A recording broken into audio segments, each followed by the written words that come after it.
Bonjour et bienvenue sur Parents heureux, enfants heureux. Alors aujourd'hui, on partage avec vous une rencontre avec Léandre Bergeron. Léandre Bergeron est canadien et c'est un monsieur qui a plus de 80 ans et qui est assez connu parce qu'il a déscolarisé ses enfants dans les années 80 et il était tout seul pour faire ça et ça c'était une expérience assez étonnante et vraie. Vous allez voir, c'est un phénomène, hein. Léandre, c'est vraiment une personne qui tient sa place, qui est sur son chemin et qui a tout à fait confiance en lui et en ce qu'il fait. Et donc je trouve ça intéressant, ce témoignage, hein, de quelqu'un qui est authentique, vrai, voilà, qui pose les choses et qui reste très simple, bien sûr. Donc Léandre a déscolarisé ses enfants, vous allez le voir, et il a eu d'autres rôles de pionnier dans sa vie, hein. Il a par exemple mené toute une lutte en tant que boulanger, parce que c'est quelqu'un qui était professeur à l'université, puis qui s'est reconverti petit à petit en boulanger. Et il a mené toute une lutte pour pouvoir continuer à faire du pain à l'ancienne, quoi, hein, comme il le faisait depuis toujours. Et avec les nouvelles normes sanitaires, etc., ça a été compliqué, mais il a su trouver une solution innovante, hein, une manière intelligente de contourner le problème. Et il a proposé de donner son pain, en fait, hein. Donc il ne vend plus son pain et il propose des contributions volontaires aux gens qui veulent du pain. Et ça marche très bien, hein, depuis des années maintenant. Voilà, donc en tout cas c'était un plaisir de le rencontrer et j'espère que vous aurez autant de plaisir à regarder cette vidéo. Voilà, donc bonne vidéo sur Parents heureux, enfants heureux. À bientôt, bye bye. Bonjour Léandre. Bonjour. Merci d'être avec nous encore. C'est avec plaisir. Le plaisir est pour nous. Donc Léandre a déscolarisé ses enfants très tôt. Il a eu une expérience innovante, hein, innovante et courageuse sans doute, dans les années 80 ou 80, 70, oui. 80, Oui. donc vous avez eu cette expérience qui a été expliquée dans de nombreux livres, un film également, très intéressant. Donc ça on les mettra en lien sur le blog. Oui. Ce que j'aimerais partager, qu'on partage aujourd'hui, ce que vous nous expliquiez, c'est un peu quelle est la différence, quel recul vous avez entre l'éducation que vous avez pu vous avoir, subir peut-être, ah, oui. parce que vous êtes né en 1933, je crois, Oui, si je ne me oui, trompe pas. oui. Alors quand on lit par exemple Alice Miller, qui est une psychanalyste qui a étudié notamment la pédagogie noire, elle appelle ça dans son livre, il y a des références à des textes qui sont assez stupéfiants aujourd'hui. Vous, comment vous diriez que vous avez été éduqué ou élevé dans les années 30-40? Ah, bah, c'était la vieille tradition, obéir aux parents d'abord, hein. Oui, évidemment, les parents sont l'autorité. Et du côté de ma mère qui était auvergnate, ouais, c'est bon, ça fonctionne. Du côté de ma mère qui était auvergnate, hein, c'était l'autorité, la gifle, hein, l'agression même physique, dans la bonne tradition française. Du côté de mon père, bon, c'était d'origine québécoise en fait. Mais lui, ben, quand tu veux, il a adopté ça aussi. Puis c'est certain que la fessée existait, cette violence physique existait. Quoi. Je ne l'ai pas trop subi moi-même parce que j'étais très bon garçon. Je comparais à mon frère un peu plus âgé que moi, qui était négligent, qui était va comme je te pousse. Bon. Lui, il en recevait un peu plus. Oh, c'était pas une violence qu'on pouvait pas absorber, mais en fait, c'était une violence inadmissible que, évidemment, qu'aujourd'hui, on rejette complètement, ça va de soi. Ouais. Mais ensuite, il fallait obéir aux parents. Tout ce qu'on nous apprenait, c'est dans l'obéissance. Or, justement, c'est surtout pas ce qu'il faut faire. L'école nous enseigne d'abord l'obéissance, mais c'est on veut pas des enfants obéissant à toute autorité. On veut développer, on veut avoir des enfants libres. Comme nous-mêmes, on devrait être libres, mais on ne l'est pas parce qu'on a subi ici cet autoritarisme. Et idéalement, on devrait tous devenir des êtres souverains. Un être souverain, c'est quelqu'un qui reconnaît l'autorité de personne et qu'on respecte comme tel. Si on pouvait tous être, vous voyez, à ce moment-là, on n'aurait même pas besoin de gouvernement. Peut-être une petite administration. Mais... Okay. Pour revenir à mon éducation, oui, ça a été ça. Et mes parents, catholiques, catho, là, il fallait autant que possible avoir des enfants qui se retrouvent dans le clergé. Ma sœur aînée est rentrée en religion à 16 ans. Ben pour moi, elle est morte à 16 ans, hélas. Bon, elle n'est pas morte physiquement à 16 ans, mais mentalement, pour moi, elle était plus... Bon. Mais là, ils ont dit, ah ben Léandre, qui est gentil, tout ça, hey, il va faire un bon prêtre, il va être missionnaire, et peut-être qu'il sera un évêque un jour, puis la famille, alors la famille qui a un évêque, oh là là, wow. Enfin, ils avaient tous ces rêves-là pour moi. Ils ne m'avaient pas demandé. Et à 12 ans, j'étais pensionnaire au Juniorat des Pères Oblats de Marie Immaculée, à Saint-Boniface, Manitoba. J'ai grandi. Et j'étais pensionnaire, évidemment, à 1 kilomètre et demi de chez moi. Vous imaginez ce que ça fait? Pensionnaire, c'est-à-dire que vous rentrez pas... Je pouvais aller le dimanche dans ma famille, apporter mon linge sale, puis repartir avec du linge propre. J'avais 2 heures. Et puis, j'ai trouvé ça un peu injuste parce que le dimanche, ben, d'habitude, bon, c'est le grand repas, puis on s'amuse, et puis, enfin, on relaxe un peu. Mais, oui, voilà. Alors, donc, je me retrouvais dans un cadre tout à fait religieux, l'enseignement du latin, tout ça, puis les prières, la confession, le régime d'un futur prêtre. Mais puis ça, ben, je l'ai enduré pendant 4 ans, mais la 4e, déjà, c'était le cours classique, hein, puis voilà, syntaxe, méthode, et puis en la 4e année, déjà, j'étais un petit peu rebelle, puis ben, puis là, j'ai eu la violence des cures et le préfet de discipline m'a appelé, puis il m'a donné ce qu'on appelait la strap. Ben, ça vient du mot anglais, le strap. Ouais, c'est les coups sur le bras. Le coup, là, avec une lanière. 5-6 coups, là, mais j'ai pas pleuré. J'ai pas pleuré. Vous pensez qu'il allait me faire pleurer, non? C'est un bon point, ça, de pas pleurer à l'époque. Oh, c'est gentil. Un petit café. Ouais. Mais alors, effectivement, quand on relit les manuels d'éducation du 18e, 19, jusqu'à l'orée, même au XXe siècle, au début du XXe siècle, une trentaine d'années avant que vous naissiez, c'est assez stupéfiant, quoi. D'abord, l'ordre, numéro 1. Il fallait être rangé, l'ordre. Ouais. Et numéro 2, l'obéissance, je lis, l'obéissance absolue aux parents et aux personnes responsables. Absolument. L'approbation de tout ce qu'ils font. Oui, exactement.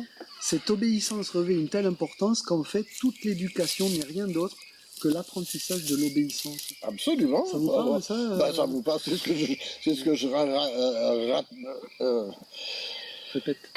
que j'évoque, oui, dans toutes mes interventions, parce que pour moi, l'école apprend l'obéissance. Tout le reste est très secondaire, en fait.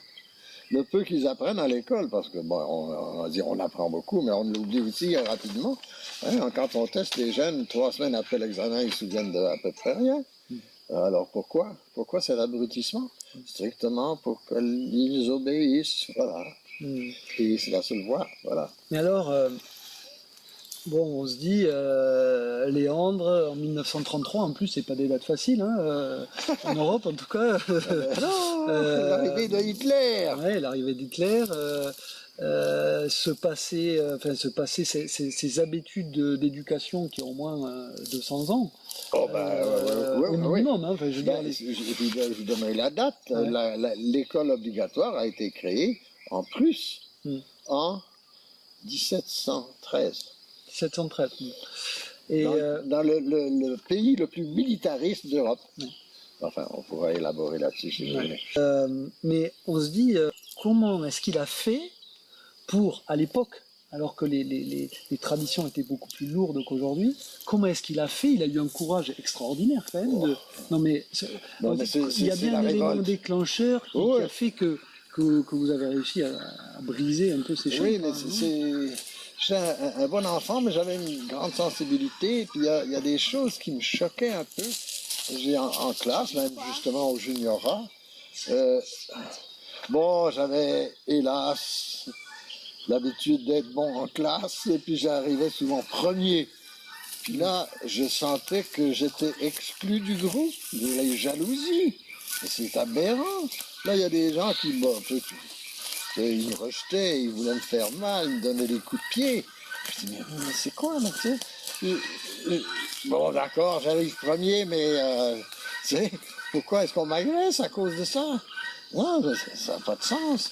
Ces contradictions-là, je les vivais dans ma chair. Et puis justement, à la fin de cette 4e année de junior, là, j'ai dit à mes parents, non, il n'est pas question, là, il y avait une révolte qui était là, ils disaient, non, je retourne pas, un point c'est tout. Oui, j'ai dit non. Ah ben là, puis là mes parents s'étaient humiliés, ils avaient plus... Alors ils m'ont dit,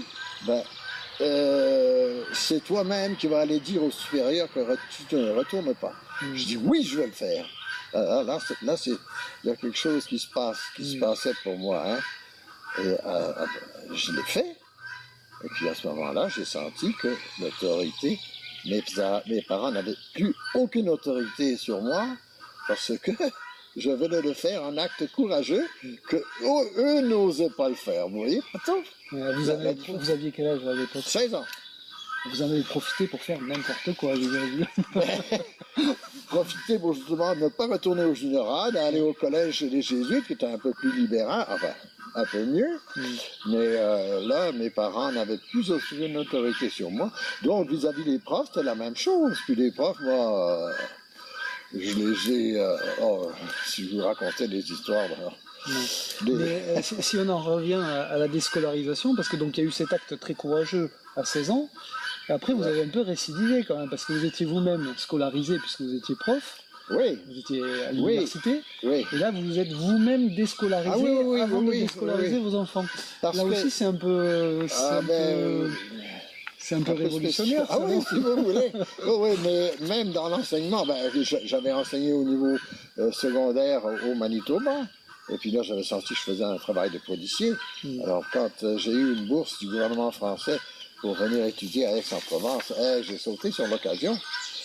Et puis là, j'ai connu un peu la France de l'époque, qui était assez fermée, il faut dire. Vous imaginez, plus que le Canada Oh, écoutez, en France, vous avez tout un passé très lourd, hein.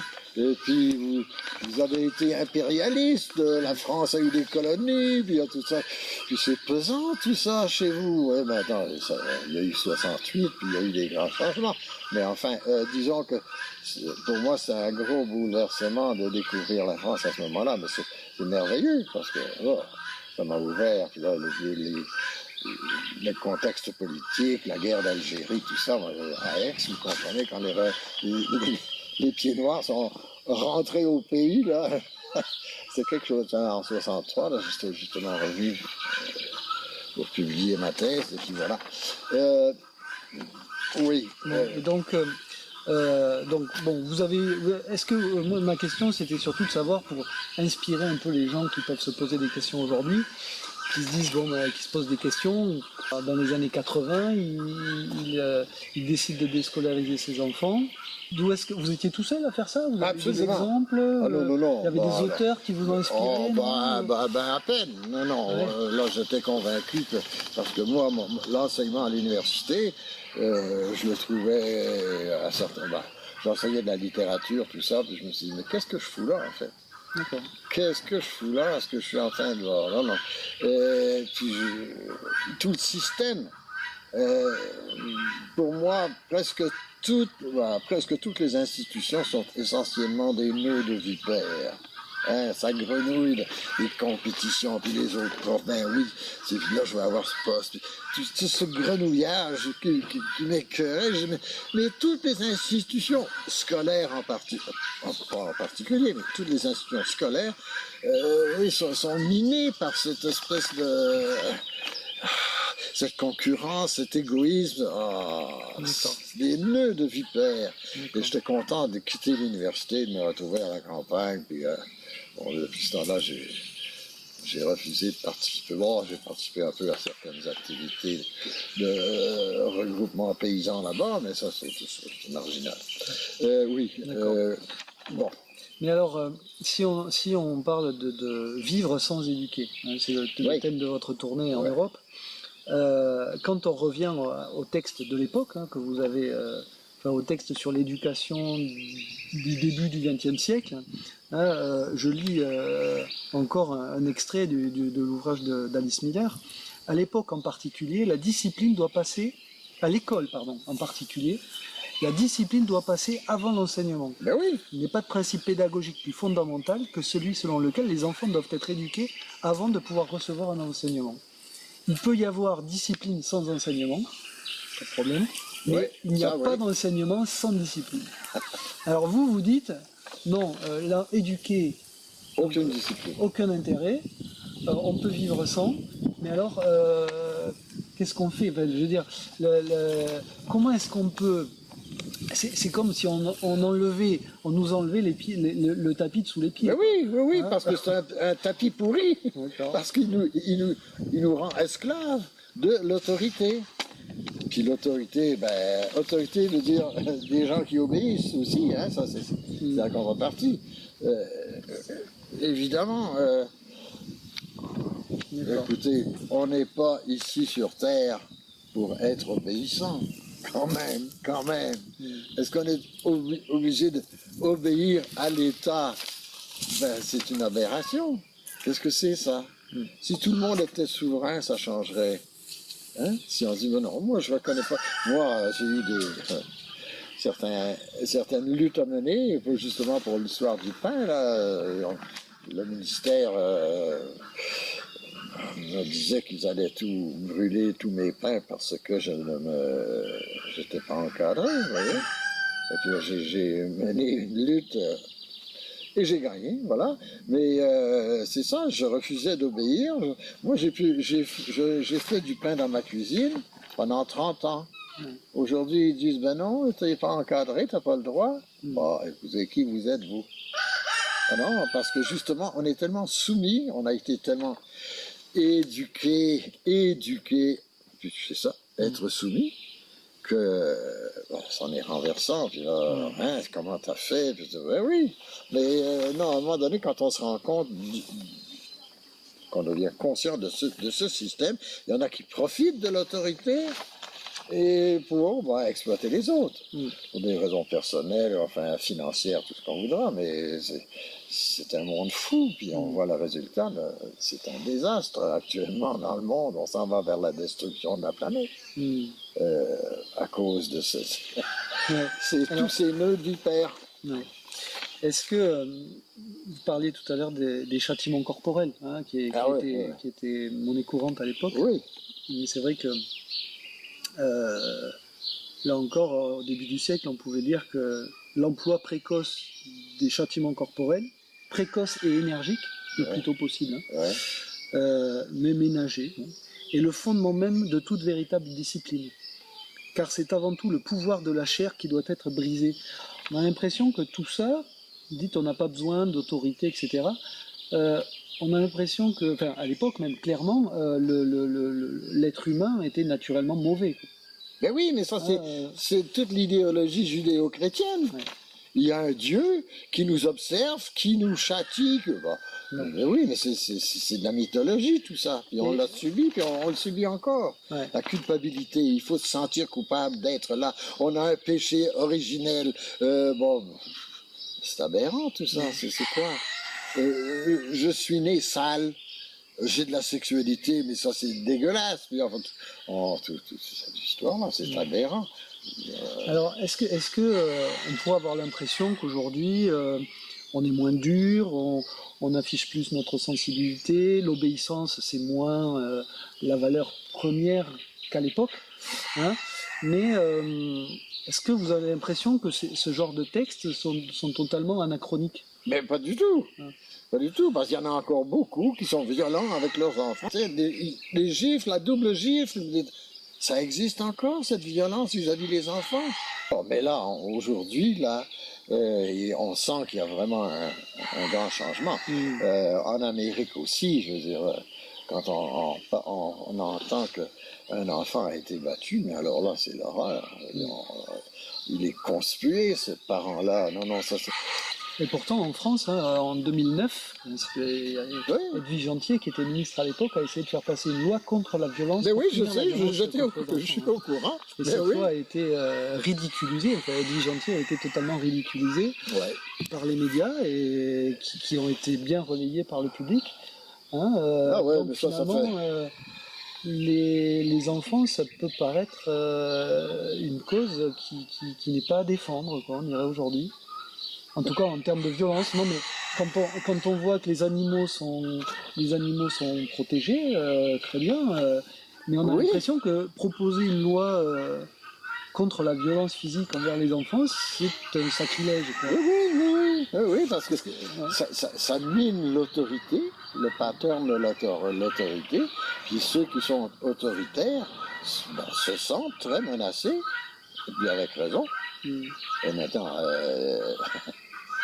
on va gagner, on s'en va dans nos sociétés un peu plus avancées, vers une plus grande liberté, mais il y a tous les éléments qui essaient de nous empêcher, évidemment.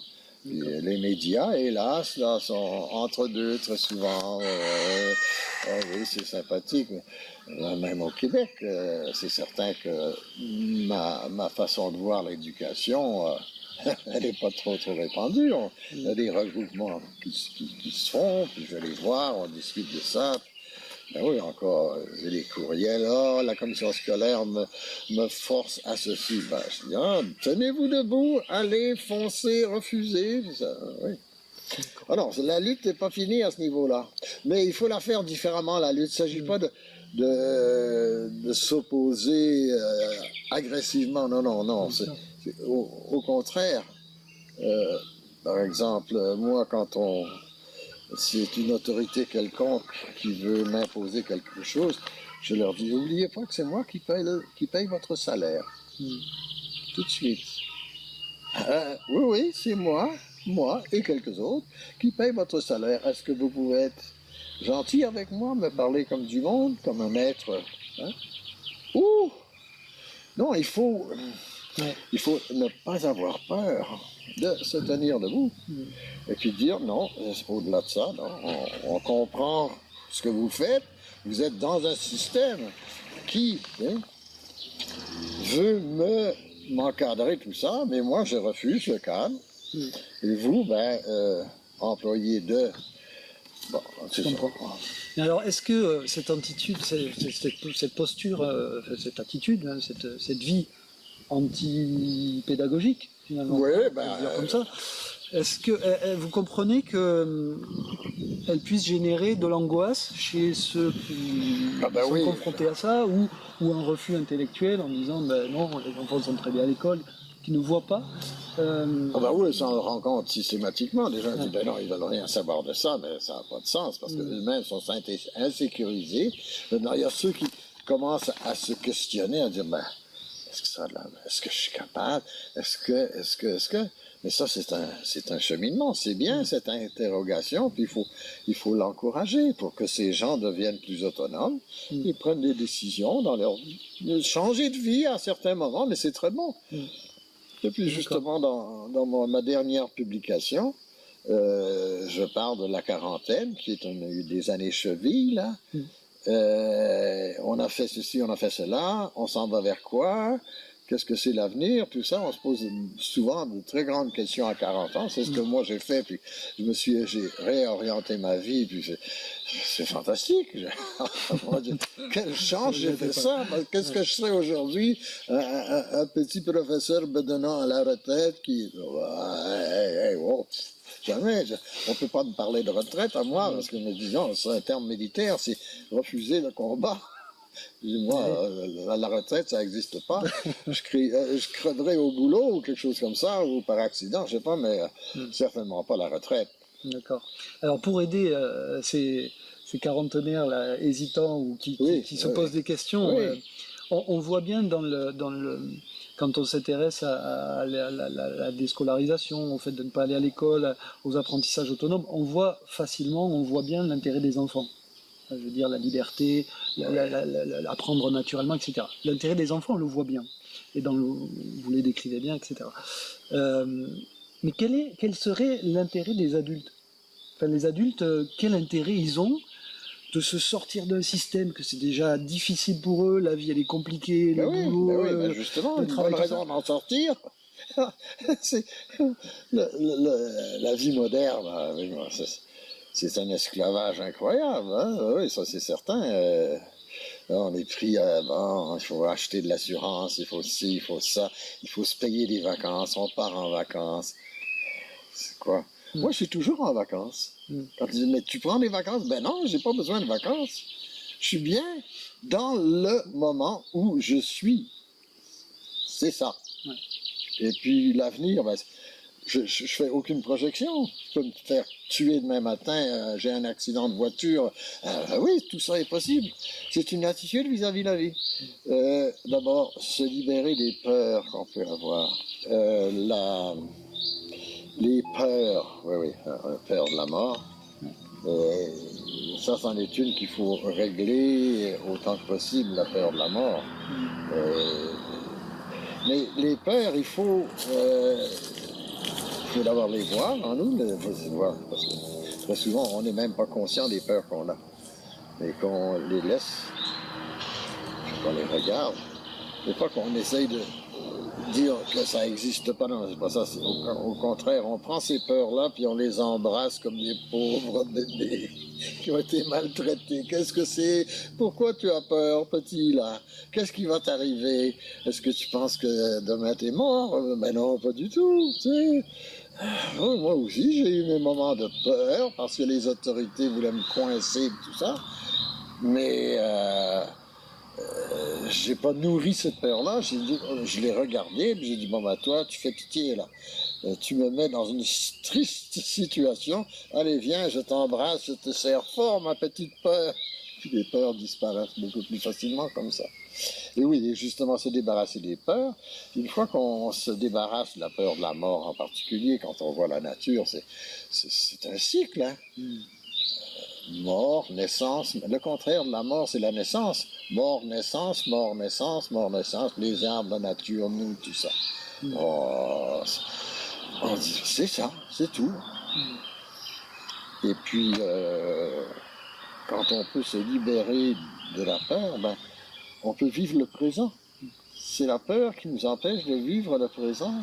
L'avenir, le passé est là, ce qui se garoche dans notre présent, comme de la poubelle, quoi, en fait. Pour moi, le passé, c'est plus là. Ça n'a rien à faire. C'est le présent immédiat qui est important. L'avenir, je ne projette rien, j'ai aucun rêve, rien du tout. Ça, c'est banni. C'est l'instant présent, et à ce moment-là, bah, tout se passe bien. Tout se passe bien. On est content d'être là où on est.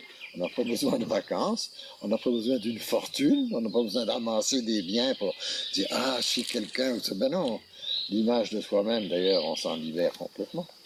C'est ça qui est important. Merci beaucoup, Léon. Ah, ça me fait plaisir. Merci. Merci pour ce partage, et on retrouvera toutes les références concernant vos ouvrages, le film, ah bon, formidable, etc. sur le blog. Oui. Et très bonne continuation, à bientôt. Ah ben, je lâche pas, moi. Très bien. Merci. C'est moi qui vous remercie.